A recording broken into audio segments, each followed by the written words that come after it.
দারুণ স্বাদের নদীর একটি মাছ রান্না করেছি। বলুন তো এই মাছটির নাম কি? এই মাছটি হচ্ছে চেওয়া মাছ। নদীর এই তাজা মাছগুলো আমার মামা আমার জন্য পাঠিয়েছে। আমার তো খুবই পছন্দ। তাই তাজা এই মাছ সাথে সাথেই কেটে সুন্দর করে ধুয়ে পরিষ্কার করে নিয়েছি। আর হলুদ লবণ মেখে একটি ফ্রাই প্যানে হালকাভাবে ভেজে নেব। অনেকেই কাঁচা বাগার দিয়েও রান্না করেন। যার যেভাবে পছন্দ সে সেভাবে রান্না করতে পারেন।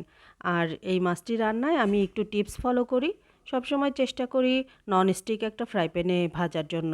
মাছগুলো যেহেতু খুব নরম তা না হলে গলে যেতে পারে, কাটা বের হয়ে যায়, বিভিন্ন ধরনের সমস্যা হয়। এই জন্য আমি একটু ননস্টিক ফ্রাই প্যানে ভেজে নিয়েছি আর সেই একই তেলে মাছটাকে রান্না করে নিব। মাছ রান্নায় এখানে পেঁয়াজ কুচি দিয়েছি, কাঁচামরিচ ফালি করে দিয়েছি, লবণ, হলুদ, মরিচের গুঁড়া। আর এই মাছের পেটে কিন্তু এক ধরনের তেল থাকে, সেই তেলটিও আমি এখানে দিয়ে দিয়েছি। সাথে একটু পেঁয়াজ রসুন বাটা দিয়েছি, সামান্য পরিমাণে পানি দিয়ে দিয়েছি মশলাটা কষানোর জন্য। আর এর সাথে অ্যাড করে দিয়েছি ধনিয়ার গুঁড়া, জিরার গুঁড়া। ব্যাস মশলা কষানো হয়ে গেলে তখন মাছগুলো দিয়ে দিয়েছি।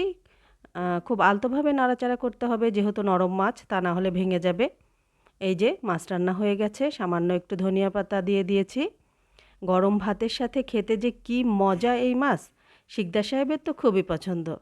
আর মামাকে অসংখ্য ধন্যবাদ নদীর এরকম তাজা চেওয়া মাছ খাওয়ানোর জন্য।